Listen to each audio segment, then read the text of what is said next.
Bom dia a todos e todas. Bom dia! Para nós dar uma acordada agora de início. É que a minha palestra ela poderá ser um pouco monótona, então eu de repente vou ter que dar uma acordada, peço desculpas, mas quem vai ter que acordar sou eu, ok? Vamos lá. Bom, primeiramente, eu quero citar aqui, né, e agradecer a presença do nosso querido amigo, presidente da Abiplast, José Ricardo Roriz Coelho, também amigo Carlos Geyer, vice-presidente da Federação das Indústrias do Estado do Rio Grande do Sul, Alfredo Schmidt, grande comandante desses 3 congressos que nós fizemos até agora, e também os meus amigos Edilson Deitos e Ivânio Arioli, que fizemos o triunvirato dos sindicatos no Rio Grande do Sul. Então, em nome deles, agradeço a presença de todos. A minha palestra será sobre a solução do plástico. Muito bem, se existe uma ideia de solução, é porque existe um problema. Então, antes de falar de soluções, vamos falar do problema. Plástico nos mares, plásticos nos rios, animais comendo plásticos e morrendo por causa do excesso, da intoxicação, plástico nos lixões. Aí está um grande problema, que todos nós reconhecemos. E muitas pessoas acabam dizendo, o plástico polui. Mas será que o plástico polui? Eu pergunto para vocês.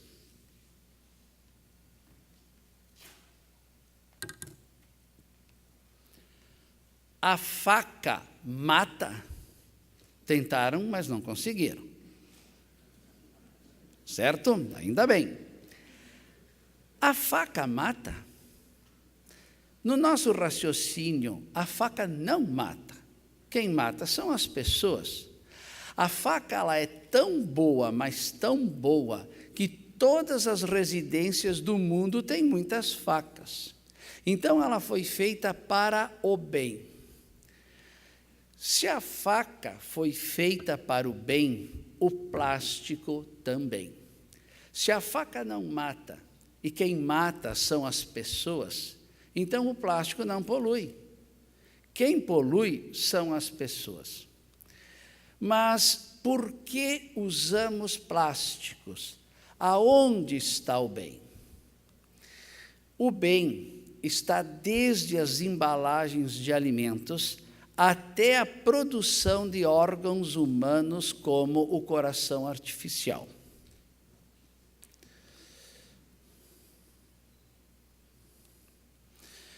Vamos agora ver os benefícios dos plásticos nos alimentos. O plástico é tão bom que embala mais de 90% de todos os nossos alimentos. Observe na sua geladeira, na sua despensa, nas prateleiras dos mercados. O plástico contribui para a logística, diminuindo os desperdícios e tornando a comida mais acessível e protegida. O plástico faz bem para a produção de alimentos, através das proteções, das coberturas, das irrigações. O uso de plástico na agricultura aumenta em mais de 30% a produção de alimentos e reduz 65% menos de defensivos e 50% menos de água. Atualmente, nós produzimos 4 bilhões de toneladas ano no planeta em alimentos. Porém, infelizmente, desperdiçamos 35% deles. Sem os plásticos, os desperdícios seriam mais 6%, que daria em torno de 41% de desperdício dos alimentos. Obviamente, os alimentos teriam mais contaminações e, por consequências econômicas, seriam mais caros. Isso é importante. Atualmente existem 796 milhões de famintos e o nosso grande sonho é erradicar a fome. E para erradicar a fome, inevitavelmente, iremos usar mais plásticos. Os benefícios do plástico na água e nas bebidas. O plástico faz tão bem que toda a água potável é conduzida, armazenada e distribuída por ele. É quase impossível nós ingerirmos hoje líquidos que não tenham tido contato com plásticos. Como o plástico é do bem, ele embala a maior parte de águas, refrigerantes, sucos e outras bebidas. Observe, mais uma vez, tenha um olho clínico nas nossas vidas. Da geladeira, vamos observar, né? Mais uma vez na nossa despensa e também nas prateleiras de supermercado. Vocês verão quanto plástico embala líquidos. Atualmente, 2,1 bilhões de pessoas não têm água potável em casa e 663 milhões não têm acesso a ela. Para que todos tenham acesso à água potável, nós iremos usar mais plásticos. Os benefícios do plástico no vestuário.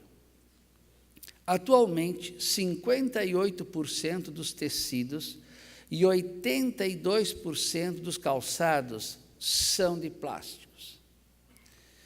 Observe nas etiquetas das suas roupas. Você vai, às vezes, encontrar alguns nomes estranhos, tipo viscose, poliéster, elastano, acetato. Tudo isso é plásticos. Para que as pessoas pobres tenham mais acesso a roupas e calçados adequados, o plástico hoje é a melhor solução. Agora vamos ver os benefícios do plástico na habitação e no saneamento. Olhe como o plástico é bom nas nossas habitações, na estrutura das casas, nos forros, as divisórias, nos carpetes, até dentro deste ambiente, o painel, os assentos onde a gente está sentado, esses carpetes que tem, até os móveis aqui na frente, é tudo plástico.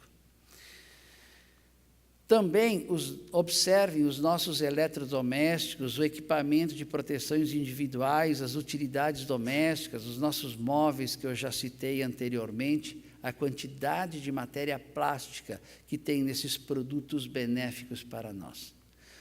O plástico faz bem porque também higieniza os locais onde vivemos. É ele que transporta todos os nossos resíduos sanitários dos locais de trabalho, das nossas habitações e também nos lugares públicos. Observe as tubulações hidrossanitárias de sua residência e dos locais onde você frequenta. A eletricidade é muito boa, mas ela mata, porque ela é agente ativo.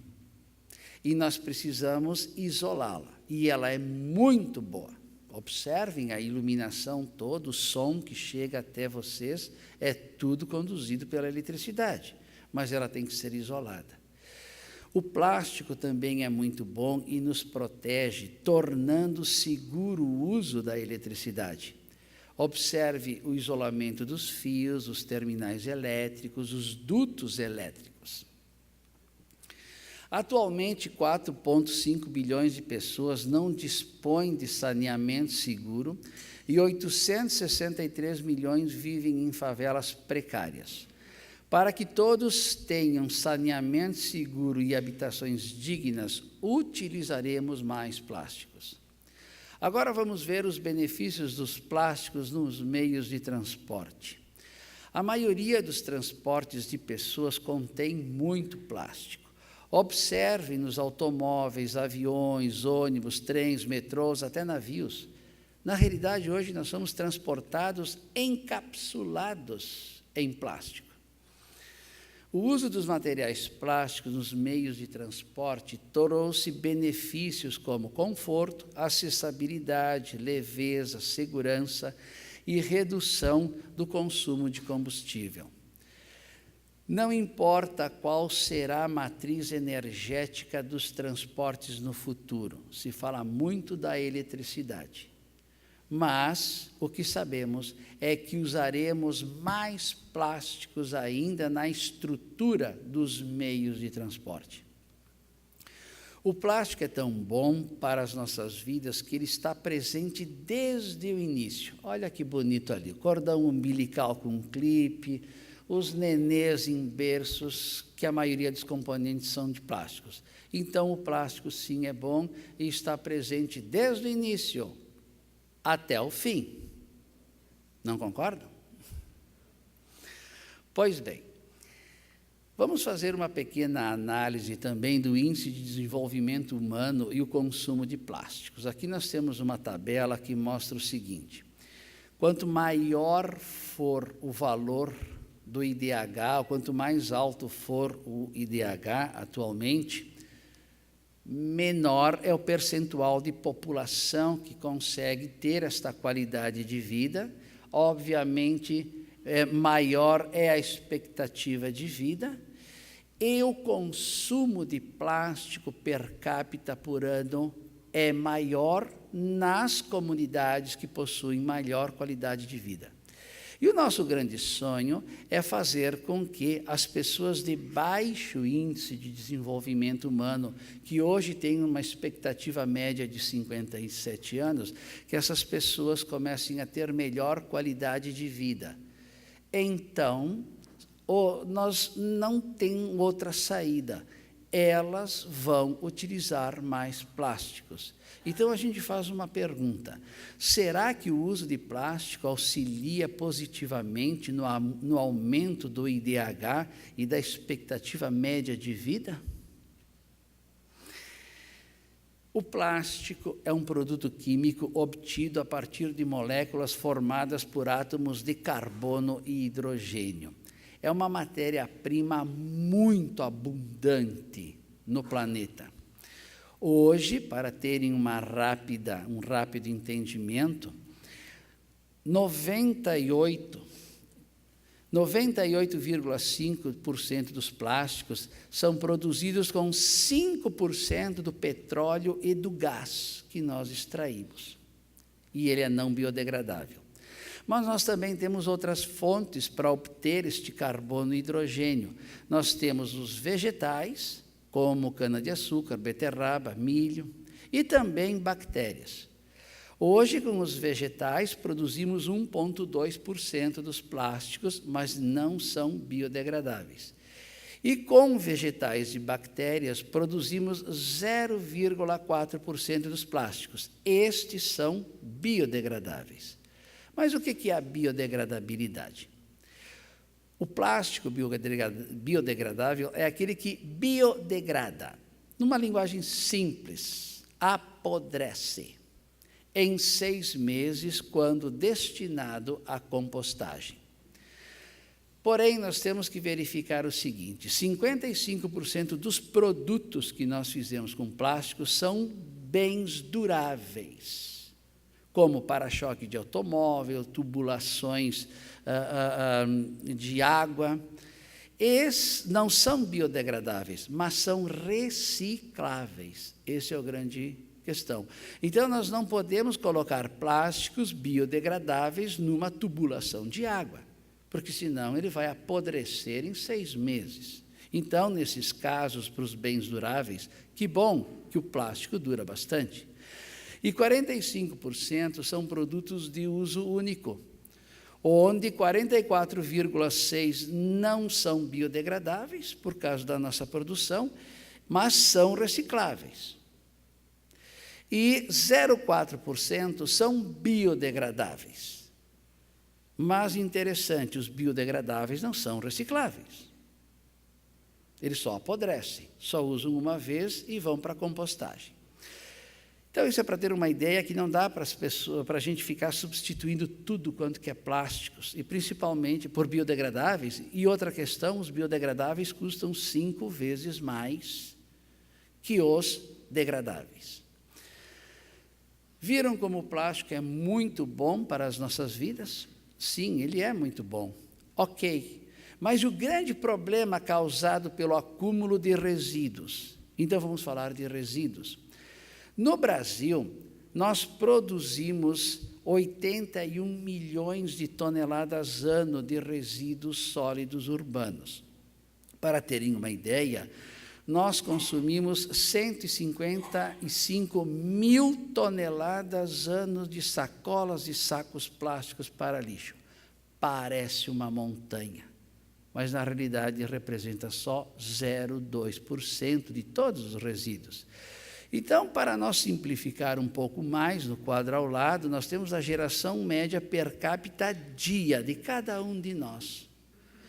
Nós geramos 1.070 gramas de resíduos sólidos por dia, em média. E os sacos e sacolas plásticos para lixo é só 2 gramas deste montante. Então, representam apenas 2 milésimos. Aqui nós temos uma fotografia com lixo orgânico e com lixo seletivo. As embalagens são transparentes para vocês terem uma ideia, mas geralmente as embalagens são pretas, são azuis e a gente não enxerga o que tem dentro. Os sacos e sacolas plásticas são os resíduos mais visíveis porque embalam os outros resíduos, porém representam apenas 2 milésimos do total. Muitas pessoas, ao verem somente resíduos de embalagem nos lixões e nos mares e nos rios, passaram a fazer muitas campanhas e leis contra o uso dos plásticos. Aqui nós temos um cartaz que mostra as muitas regiões, muitos países, muitos municípios que estão fazendo campanhas contra o uso do plástico. Agora eu pergunto, será possível substituir ou eliminar os plásticos de nossas vidas conforme pregam muitas campanhas? O que aconteceria?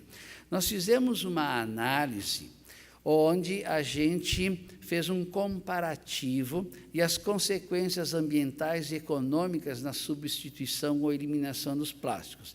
Então, nós fizemos o seguinte, vamos substituir a sacola plástica, que pesa 4,5 gramas, por saco de papel, que pesa 25 gramas. Vamos substituir a garrafa PET, que pesa 25 gramas, por garrafa de vidro, que pesa 310 gramas, para embalar a mesma coisa, 500 ml de água. E vamos substituir um pote plástico, que pesa 37 gramas, por uma embalagem metálica, que pesa 74 gramas. O que vai acontecer?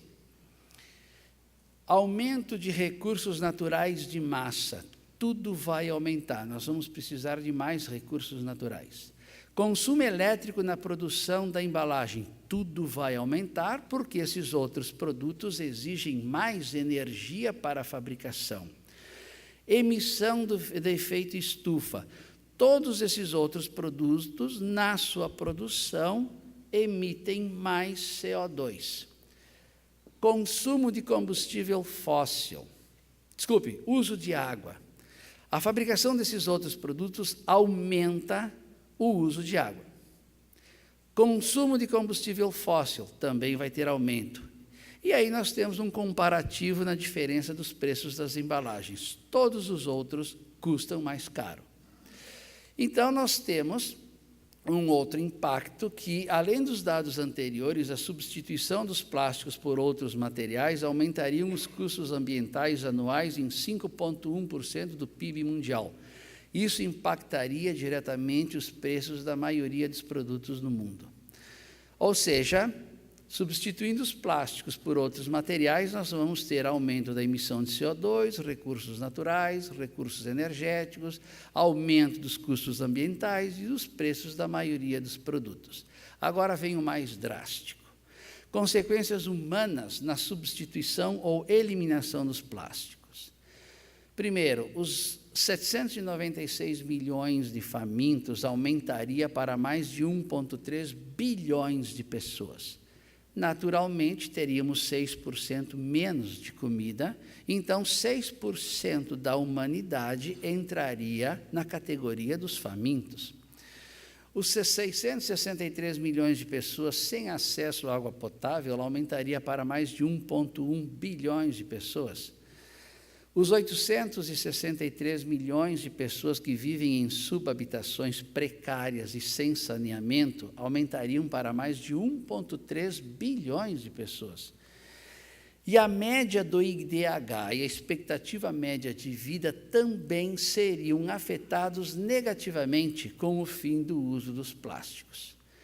Então, a conclusão: é possível substituir ou eliminar os plásticos. Porém, catástrofes humana, ambiental e econômica serão inevitáveis. Ok, temos que viver com ele. Mas e o grande problema? Ele continua, ele está aí, não podemos negá-lo. Então, vamos agora pensar mais racionalmente. Primeiro, Antônio de Lavoisier, que é o pai da química moderna, disse o seguinte: na natureza nada se cria, nada se perde, tudo se transforma. José Lutzenberger, um ambientalista gaúcho brasileiro famoso nos anos 80, disse: poluir é colocar a coisa certa no lugar errado. Então vamos raciocinar essas duas frases e chegamos à seguinte conclusão sensata: o plástico é coisa certa, que pode ser transformado, e quem polui são as pessoas que o colocam no lugar errado. Até rimou. Desta forma, a solução, o início da solução para o grande problema da poluição está na educação, em separar e destinar corretamente os seus resíduos, os resíduos de cada um de nós. Os primeiros responsáveis pela separação e destinação correta são os consumidores finais, ou seja, nós, os beneficiados. Os primeiros responsáveis devem ser educados a separar o plástico, colocar o limpo em um recipiente próprio e destiná-lo para a reciclagem. Eu já faço isso na minha casa. Aí está a fotografia, tem a minha esposa aqui. Há mais de 2 anos nós fizemos assim, até a empregada começou a fazer, e os vizinhos também, filhos, etc. Mas por que o plástico deve ser destinado limpo? Porque outras pessoas vão manuseá-lo. Nós temos que respeitar a dignidade dessas pessoas, porque elas têm que receber um produto limpo, é o trabalho delas. Poucas embalagens plásticas pós-consumo precisam ser lavadas, apenas aquelas que contêm gorduras e restos de alimentos, porque sempre tem a dúvida: mas se eu lavar, eu vou gastar água. Mas não é necessário tanta água. A maior parte das embalagens plásticas já é destinada a limpa, não precisa ser lavado. Com o plástico limpo, o material terá maior valor agregado, haverá menos desperdício, os trabalhadores receberão mais e terão um trabalho mais digno e saudável. Os plásticos selecionados são reciclados, transformando-se em matérias-primas. Passo seguinte: na indústria de transformação, a matéria-prima reciclada será transformada em um novo produto plástico. Esse processo de reciclagem é uma das etapas da economia circular. É importante entender que a economia circular, ela nasce na educação do cidadão, senão ela não funciona. E essa educação está baseada nesse segundo item: os consumidores deixam de conceituar os resíduos como lixo e passam a tratá-los como matéria-prima para a fabricação de outros produtos ou para a geração de energia. Importante saber que no Brasil apenas 75% dos municípios possuem coleta pública e somente 15% têm coleta diferenciada. Mas atenção, Se onde você mora não possui coleta diferenciada ou os garis misturam tudo, não justifica você deixar de criar o hábito de separar os seus resíduos e colocar o plástico limpo em um recipiente específico. Você deve dar o exemplo e depois cobrar das autoridades. Comece hoje mesmo. Você é o primeiro responsável para iniciar a solução do grande problema da poluição. Mas não termina por aí. O outro passo para dar solução ao grande problema da poluição é unir toda a humanidade para retirar o material descartado erroneamente nos rios e oceanos e criar processos para reciclagem e reutilização destas matérias-primas. Terão palestras mais adiante sobre isso, bem mais detalhada. Assim, vamos parar de poluir, colocando a coisa certa no lugar certo e transformando tudo em coisas novas, deixando o planeta limpo para as gerações futuras, por meio do bom exemplo da nossa geração. E lembre-se, plástico é bom para você. Separe e destine corretamente para a reciclagem. Muito obrigado.